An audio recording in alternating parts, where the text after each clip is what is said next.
¿Grabar? Perfecto. Ahí va. ¿Se escucha mi audio? Muy Sí. bajito. Pero sí. Disculpa. Ahí me acerco un poco la cámara para que se escuche. Bueno, la verdad que yo venía un poco desconectada, así que también quería como participar hoy de la videollamada para escuchar cómo venían el resto de los compañeros, ver un poco las ideas que iban surgiendo. Me encantaría poder hacer el trabajo grupal, por una cuestión de también poder aportar por ese desafío de escribir en conjunto y no individualmente, que siempre es algo que me parece que está bueno para potenciarse. Pero bueno, yo venía como con algunas ideas medio dispersas que me gustaría que me orienten a ver si vengo bien. Me gustaría aplicarlo un poco a mi trabajo en particular, que yo trabajo en un cementerio histórico en San Andrés de Giles, un cementerio que funcionó desde 1870 a 1920, y lo que se me ocurría es, partiendo de la base de que los cementerios funcionan como un reflejo, una representación de las sociedades que los crean, lo que venía pensando es en investigar un poco qué formas o qué maneras de reconstruir narrativas a partir de la materialidad se pueden pensar. O sea, lo que pienso es, en el cementerio hay desde lápidas que tienen texto, hasta iconografía, hasta, bueno, la arquitectura propia del cementerio, la espacialidad, como que todo esto que yo englobaría dentro de lo que entiendo como materialidad, pienso, sobre todo en los cementerios, que son espacios que están pensados para perdurar en el tiempo y para dejar mensajes que se leen de generación en generación, lo que pienso un poco es, bueno, cómo se pueden leer rastros de una memoria compartida, una memoria colectiva en la materialidad, y pensando un poco también en esto de, o sea, pienso mucho en Rivera Cusicanqui, para abordar esto de, bueno, qué tipos de narrativas se podrían tomar. Pienso mucho también en Enzo Traverso y su lectura de memorias débiles y memorias fuertes, y cómo existe esa puja a la hora de construir, digamos, la historia oficial, por decirlo de alguna forma. Entonces, como también eso, como poder hacer una diferenciación entre también las posibilidades de acceso a estos lugares de entierro y las posibilidades de acceso a dejar marcas visibles en el espacio que hablen sobre una identidad o una construcción de eso, de una memoria más compartida, más a nivel social, no individual, digamos. Eso venía a pensar.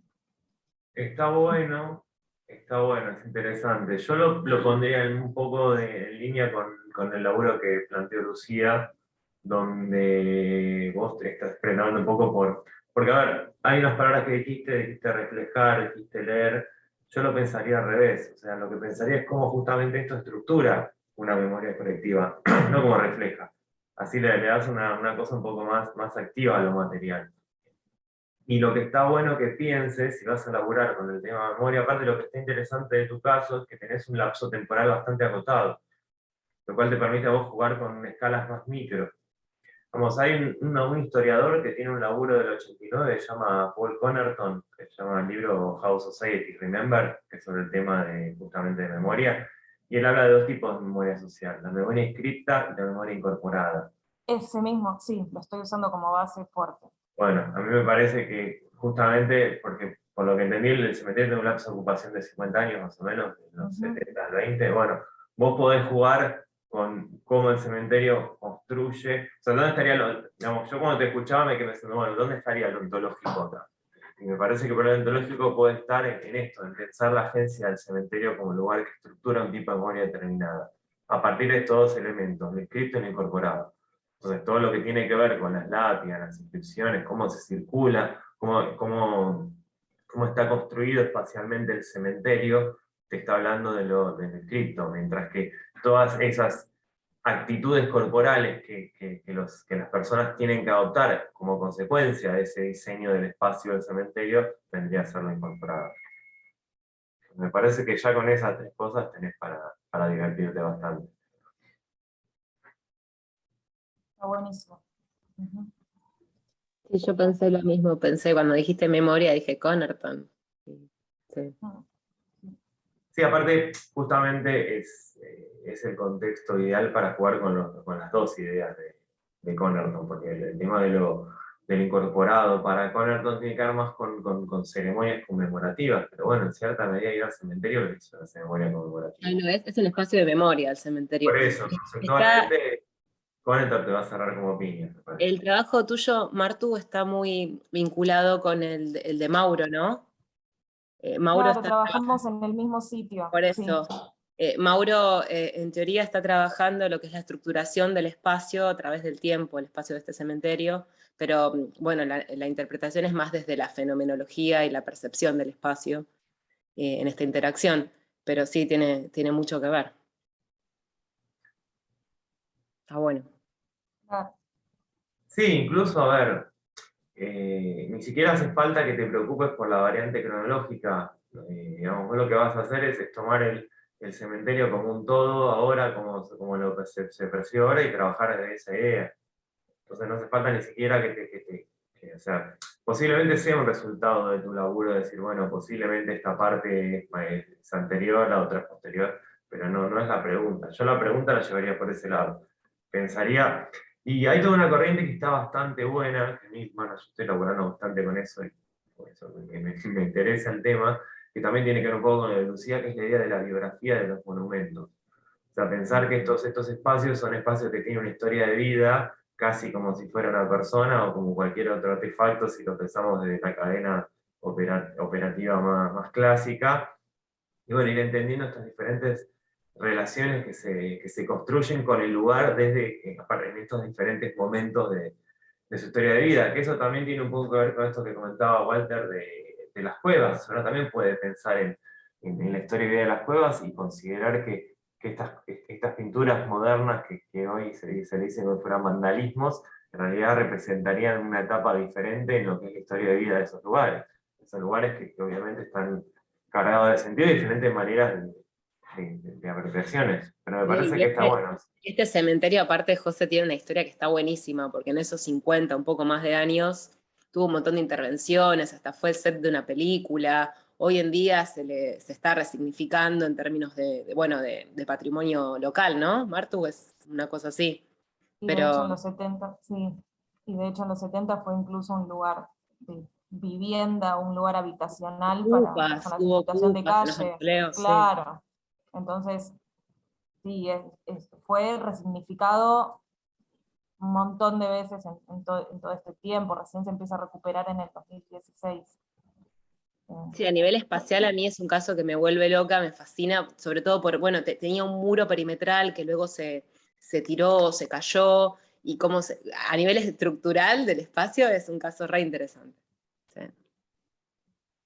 Pero Es un espacio verde. Yo quería, no sé si saben que hay un grupo que se llama Imágenes de la Muerte. Es un grupo, básicamente son de Brasil y hacen encuentros o hacen, por ahí en los congresos de Brasil, hacen simposios especial o hacen algunos exclusivamente de Imágenes de la Muerte. Y es un grupo interesante que si bien no maneja las cuestiones de ginetológico y todo, pero es un grupo en el que hay historiadores, gente de arte, arqueólogos, entonces en los encuentros salen cosas, miradas interesantes respecto de todo esto que estamos conversando, las cuestiones de los monumentos, las cuestiones, sí, hasta de las biografías de los monumentos, yo he escuchado trabajos ahí también, me parece que está bueno por ahí si se vinculan con ellos, como para tener otras miradas.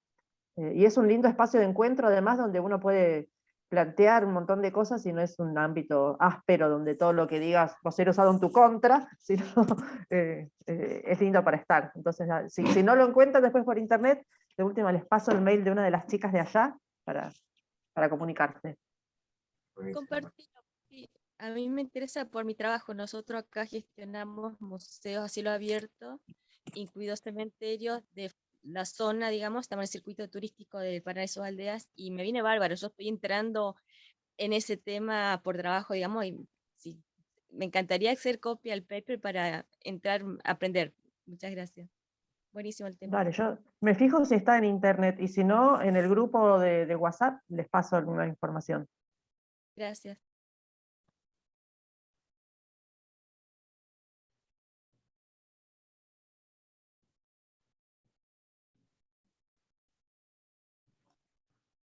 Bueno, yo también estaba pensando en hacer un trabajo para el dossier que vamos a armar.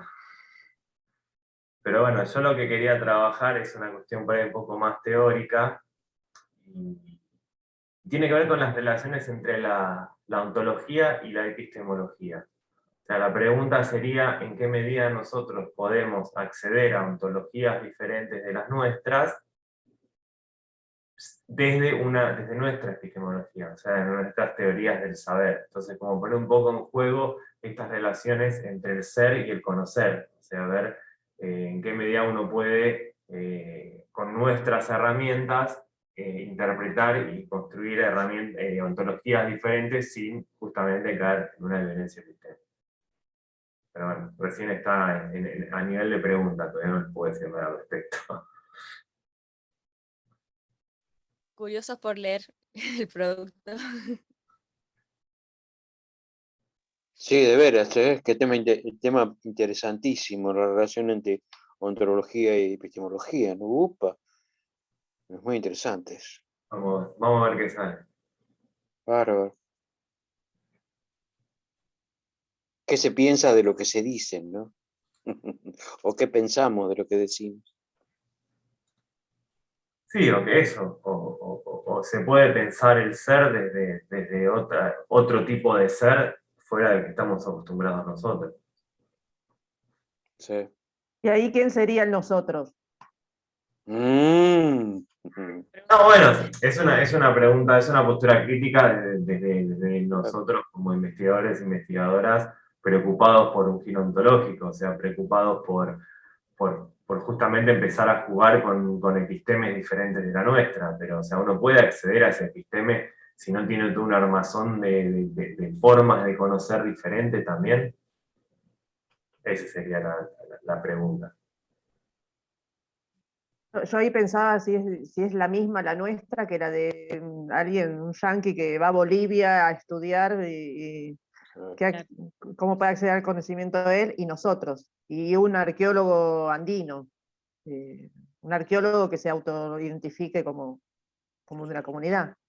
Por eso, o sea, me parece que es interesante, y el laburo de Juan Villanueva también va un poco por ese lado, por ahí él no lo ve de manera explícita, pero un poco tiene que ver con ese tipo de cuestiones, o sea, porque fíjense que pensar el mundo en términos de naturaleza-cultura, o de que hay algunas cosas que para nosotros como científicos o como agentes patrimoniales tienen valor, mientras que para las comunidades no lo tiene que ver con eso en realidad, tiene que ver con una cuestión también no solamente ontológica, sino epistemológica, o sea, qué elementos nosotros reconocemos y conocemos como que tienen un valor diferente hasta el punto que puedan ser patrimonializados o construir narrativa nosotros sobre eso. Si tenemos un afloramiento rocoso que no tiene nada, y para nosotros no es nada, pero para una persona es una peña, que es una entrada al Ucupacha, o sea, tiene que ver también no solamente con una cuestión ontológica, sino una cuestión epistemológica de cómo reconozco esto, que también es producto de una lógica diferente. Sí, hubo el caso de un antropólogo noruego que se fue a estudiar marianismo popular a Nicaragua. Es decir, se fue. No pudo terminar el trabajo, se fue enojado, porque no pudo, no llegó. Imagínate, de Noruega a Nicaragua, y un tema específico de la Virgen María, tema popular, No lo terminó, terminó muy enojado y se fue de Nicaragua, ¿no? Le costó muchísimo. La brecha muy Claro, o grande. sea, está bueno pensarlo porque me parece que hay como dos vertientes para pensar esto. O sea, pensarlo desde el punto de vista arqueológico es un poco más complicado, pero desde el Claro. punto de vista etnográfico está bueno porque, bueno, piensen que una de las herramientas del etnógrafo es el tema del distanciamiento. Entonces, el caso este del noruego que contaba vos, Walter, es como ya No pudo. extremo, o sea, es tanta la distancia que hay entre un Claro, contexto y el otro que el tipo no se lo aguantó. Pero bueno, por otro lado, si el tipo se lo hubiera aguantado, esa posición pseudo externa de donde está laburando le hubiera permitido hacerse este claro, tipo de preguntas. claro. Pero bueno, pensado desde lo etnográfico está bueno también, porque bueno, también cuando uno tiene la sociedad viva, entonces bueno, cómo uno, digamos, obviamente en lo etnográfico está bueno porque ahí es donde entra en juego toda la cuestión más dialógica, que bueno, que uno dice, bueno, esas herramientas que uno construye en lo etnográfico no son ni las propias ni las ajenas, digamos, son ese punto medio del diálogo en el cual uno se sitúa, que bueno, que sale un poco de ese lugar, pero tampoco se mete en todo el lugar del otro. Pero no sé, me parece un tema interesante y que no se le dio demasiada vuelta. Y yo no voy a aconsejarte nada, ¿no? Porque no tengo tanto conocimiento. Pero viste que Salvador Arano, y ahí está acá en la bibliografía, escribe Sí, sobre esto y está muy sí, piola desde su posición como arqueólogo boliviano y hace etnografía y arqueología. Está... sí, sí, sí. Sí, es que está bueno eso también, o sea, pensarlo desde diferentes situaciones, dentro incluso de la academia. Yo el caso de Salva, de Juan, me parece que son metidas muy interesantes porque juegan mucho con eso. Y bueno, también nos abre la cabeza pensar por ahí en nuestros lugares, decir, bueno, o sea, yo voy allá a hacer mi laburo de campo y no sé, y hablo de lugares peligrosos, pero bueno, yo realmente estoy equipado como para entender qué significa estos lugares peligrosos para la gente. Ya pensando desde el punto de vista de que uno lo objetiva y lo lleva a un discurso, una narrativa, uno lo problematiza, cosas que posiblemente la gente ni lo está problematizando. Así que bueno, es como me parece que esto es un lugar lindo para pensar más preguntas, ¿no? Y seguir abriendo el juego un poco más. Y también me resuena esto como que plantea Fabret Sada, ¿no? Del dejarse ser afectado. Me hizo acordar como sí, un trabajo que presentaron en un simposio, la gente también de Oyola, preguntándose si se podía conservar una Salamanca, ¿no? Pensando de Fabret Sada, esto de dejarse afectar con todo lo que pasa ahí. O sea, bueno, uno dice, la gente dice que ese lugar es potencialmente peligroso, pero a mí eso me afecta o no. O sea, también eso, ¿no? Es como en la práctica como eso va y tiene sus efectos. Eso pensaba, justamente, lo que estás Realmente, diciendo a nivel somático, corporal, porque una cosa es en la narrativa, ¿no? O objetivándolo diciendo, bueno, son lugares peligrosos, pero cómo nos afectan o nos atraviesan el cuerpo. Esto, Sí, a mí me pasó eso con el caso San en La el Muerte, mensaje. ¿no? Perdón. Pero sí, incluso uno puede jugar digamos, y para enriquecer un poco más la pregunta y no quede solamente en poner una pregunta filosófica un poco más clásica, es eso, bueno, ver qué pasa en las diferentes instancias, o sea, no solamente desde de un acceso narrativo a la ontología, sino también de un acceso físico, corporal. Esto, bueno, ¿qué nos pasa? ¿Qué nos pasa en esos lugares? Nosotros siempre chayamos. Si empezamos a laburar chayando, y bueno, creemos, no creemos, no sé, no me importa, yo por Y la la duda chayo. variedad de Pero de anécdotas una que u otra tenemos de manera, experiencia en el campo, también pienso, ¿no? Como arqueólogos que estamos accediendo a Antigales, que son lugares potencialmente peligrosos, cómo eso nos afecta en mayor o menor medida. En definitiva, chayar basta para romper quizá con esa peligrosidad, no lo sé. Está bueno preguntárselo. parte de la sí, en el aventura. caso del etnográfico, por ejemplo, yo lo vi con el caso San La Muerte. Es decir, hay cosas que te afectan corporalmente, te afectan ideológicamente, porque son santuarios muy, muy fuertes. Y bueno, entonces uno tiene que adaptarse. Imagínate, estamos hablando de la provincia de Buenos Aires, o algunos lugares en la capital federal, donde vos entras a ese templo y las coordenadas existenciales de ese lugar son absolutamente diferentes a las que vos traes como etnógrafo, ¿no? Como estudiante como habitante de una ciudad que venís de Puan 480. ¿no? Es decir, que es un poco lo que le pasó a Pablo Ray, ¿no? Que dejó prácticamente el chamanismo justamente por encontronazos muy fuertes con chamanes, ¿no? Entonces, es un tema para trabajarlo. La presencia del etnógrafo en esos lugares, más en antropologías religiosas, ¿no? Es decir, Pero, ¿querías aportar algo vos?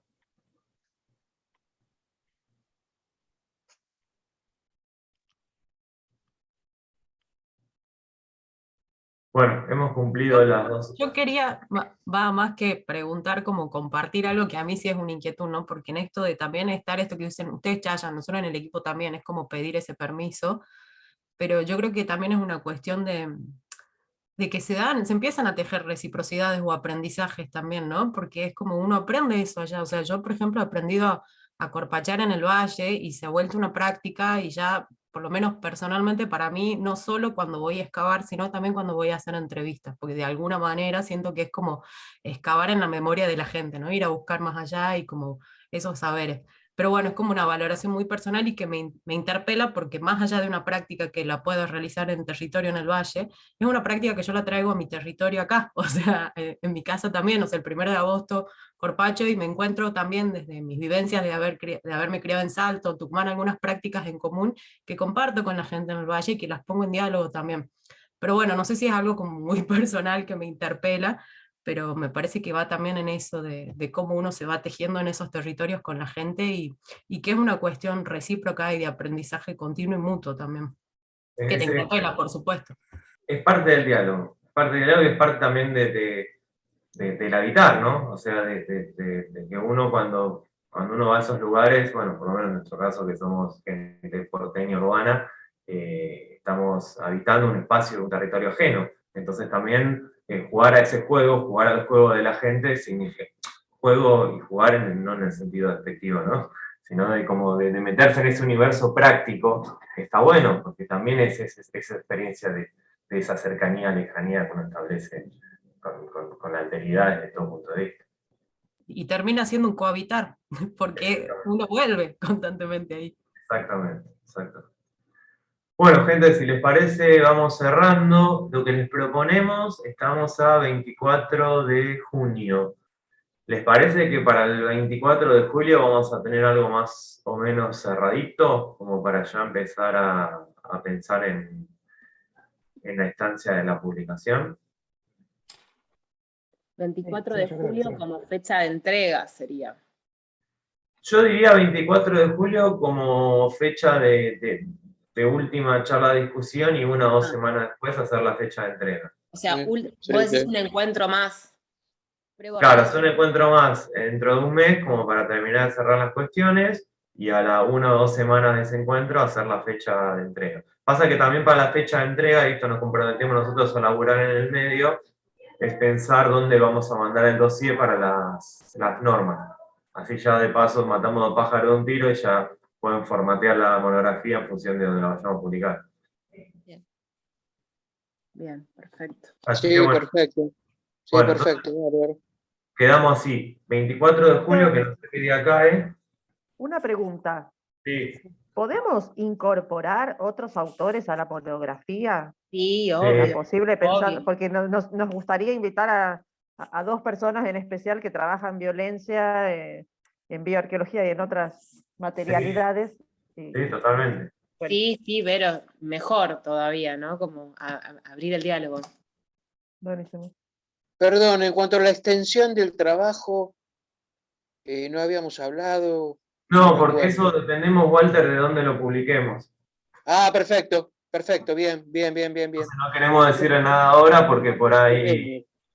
Bien. Acá me estoy fijando en el calendario y el 24 de julio es domingo. Yo no sé usted, pero yo un domingo no me quiero reunir. Así que si quieren, para seguir con el 25, no. Yo les diría el 29, que es viernes. Así seguimos en el mismo, con el mismo horario, el mismo canal. 29 de 10 AM. 29 de julio a las 10 de la mañana. Igual todo esto lo pasamos en limpio en el campus después. Bien. Listo. Entonces, bueno, la idea sería en esta reunión ya tener más o menos cerrados los temas de los trabajos y nosotros ya ahí les comentamos que averiguamos el tema del dossier, nuevas editoriales y demás cuestiones, y tendrían más o menos 2-3 semanas como para adecuar sus trabajos a las normas y ya hacer la presentación. ¿Parece? Perfecto, bárbaro, Perfecto. muy bien. Así ya vamos poniendo las cosas en perspectiva y ya tenemos un programa de trabajo un poco más concreto. Entonces el 29 de julio. ¿Eh? 29 de julio, entonces. Sí.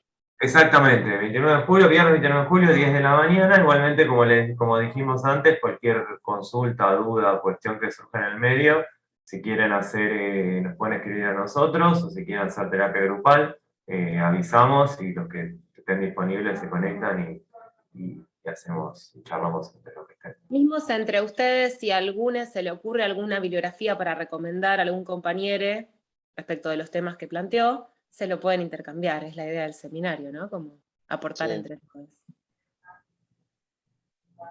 Bueno, ha sido un gusto compartir nuevamente. Igualmente, gracias a todos. Ha sido un espacio productivo, así que bueno, estamos en contacto y en principio nos volvemos a encontrar el 29. Dale, Bueno, chau, un chau. Muy placer. bien, gracias. Adiós. Chao, chao. Gracias a todos, un saludo. Chao. Saludos para todos. A ver, stop recording. A ver.